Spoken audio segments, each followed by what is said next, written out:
City समाचार में आप सभी का स्वागत है।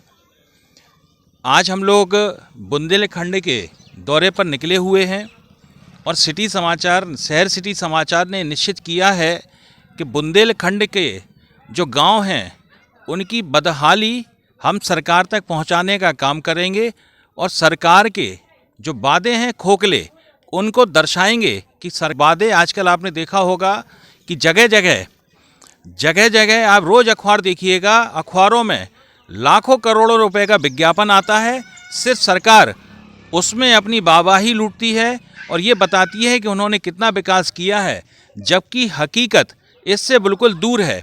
आप देखिएगा कि जो हम लोग आज बुंदेलखंड के एक ग्राम आरी में आए हैं, वहाँ पे आप देखिएगा कि लोगों को निकलने तक के, पैदल चलने तक की जगह नहीं है। ये देखिए कितना सारा यहाँ कीचड़ फंसा हुआ है, नाली भरी हुई हैं। और इधर देखिए आप इस बारी सड़क पर देखिए, यानी आने जाने वाली जितनी भी सड़कें हैं उनमें कीचड़ भरा हुआ है।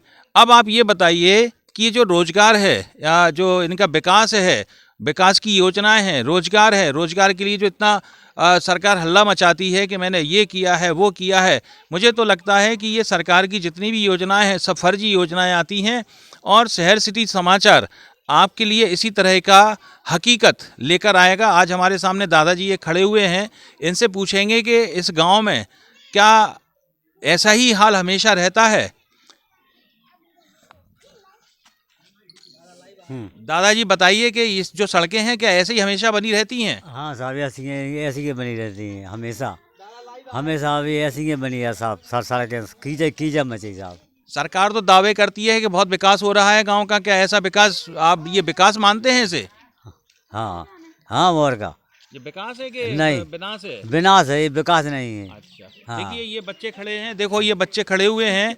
इन बच्चों के लिए यहाँ रोजगार जो शिक्षा है, यहाँ का हम लोग ने सर्वेक्षण किया है और गांव वालों का ये शिकायत रहती है कि यहाँ टीचर पहले तो आते नहीं है स्कूलों में, अगर आते हैं तो उन्होंने एक कुर्सी पे अपना बैठ गया और एक टांग टेबल पे रखी और सो जाते हैं। मतलब उन्हें बच्चों की शिक्षा से कोई लेना देना नहीं है। जबकि एक टीचर को जो तनख्वाह मिलती है बच्चों को पढ़ाने के लिए कम से कम 70,000 रुपये प्रति माह मिलती है और एक स्कूल में कम से कम 5 या 7 टीचर पढ़ाने आते हैं। अगर हम 7 टीचर की तनख्वाह जोड़ें तो लगभग 3 लाख रुपए सरकार गांव के स्कूलों को, बच्चों को सिर्फ पढ़ाने के लिए 3 लाख रुपए खर्च करती है। जबकि टीचर यहाँ के जितने भी हैं सब बच्चों को पढ़ाने की बजाय अपना घर भरते हैं। और एक चीज़ और विडम्बना देखिए कि टीचरों की, कि टीचर यहाँ पे जो तनख्वाह लेते हैं, हाँ गांव के बच्चों को पढ़ाने की तनख्वाह लेते हैं, लेकिन अपने बच्चों को सरकारी स्कूल के टीचर प्राइवेट स्कूलों में पढ़ा के अच्छी शिक्षा दिलाते हैं।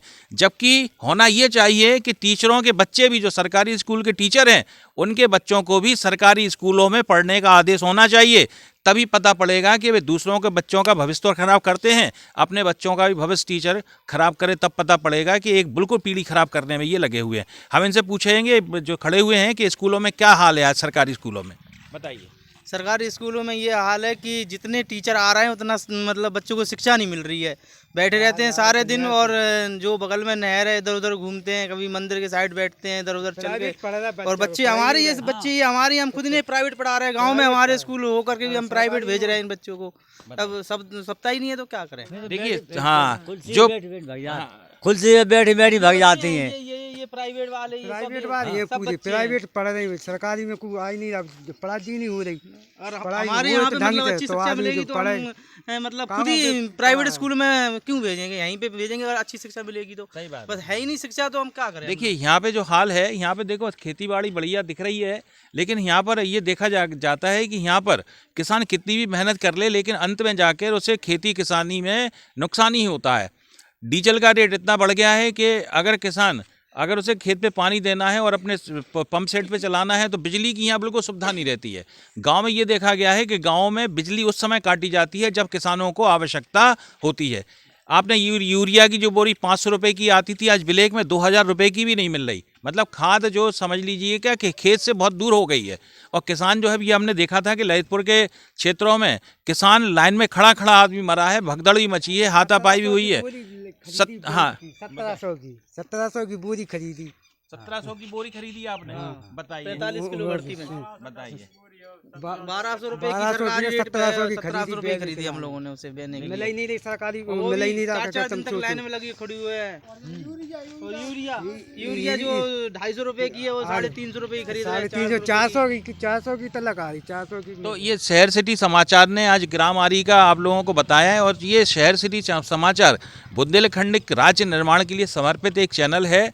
और हम लोगों ने एक निश्चित किया है कि बुंदेलखंड राज्य निर्माण के लिए जो भी व्यक्ति काम करेगा उसको हम लोग आगे लेकर आएंगे। और यहाँ की जो विडंबना है, हम लोगों ने एक आंदोलन और चलाया है कि जब तक बुंदेलखंड राज्य नहीं बनता है तब तक बिजली, पानी, शिक्षा, स्वास्थ्य यहाँ के बुंदेलखंड के लोगों को फ्री मिलना चाहिए। और साथ ही जितनी भी जैसे योजना है, विधवा पेंशन है, विकलांग पेंशन है, वृद्धावस्था पेंशन है और तमाम तरह की जो योजना है इनको बंद कर देना चाहिए। इनके स्थान पर सरकार को सिर्फ ये की योजना चलानी चाहिए कि जो गृहिणी है उनको घर चलाने के लिए हर महीने 3000 रुपये मिल जाए।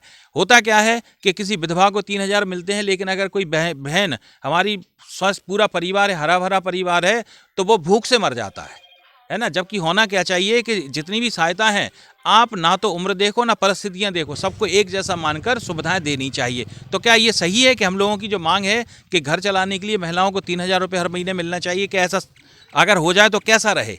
बढ़िया है भैया, बढ़िया रहेगा। सुन लो, ऐसा हो जाए तो सुगंध है। आप बताओ कैसा रहेगा? नहीं, बहुत सही रहे काम, सही रहे, गलत रहे, सही चीज रहे। इसमें कितना लाभ मिलेगा महिलाओं को? इसमें लाभ मिलेगा, पूरा 99% लाभ मिलेगा। सही बात है। आपने ये देखा होगा कि बुंदेलखंड में रोजगार तो है ही नहीं। अगर महिलाओं को 3000 रुपये महीने मिलते हैं तो ये मान के चलिएगा कि महिलाएं अपने परिवार को पालने के लिए किसी पर आश्रित नहीं रहेगी। और जो उनके बच्चे हैं, बच्चे अच्छी शिक्षा को प्राप्त करेंगे। हम भाई साहब से पूछेंगे कि क्या ऐसा अगर हो जाए कि महिलाओं को 3000 रुपये महीना मिलना शुरू हो जाए तो कैसा रहेगा, क्या विकास होगा परिवारों का?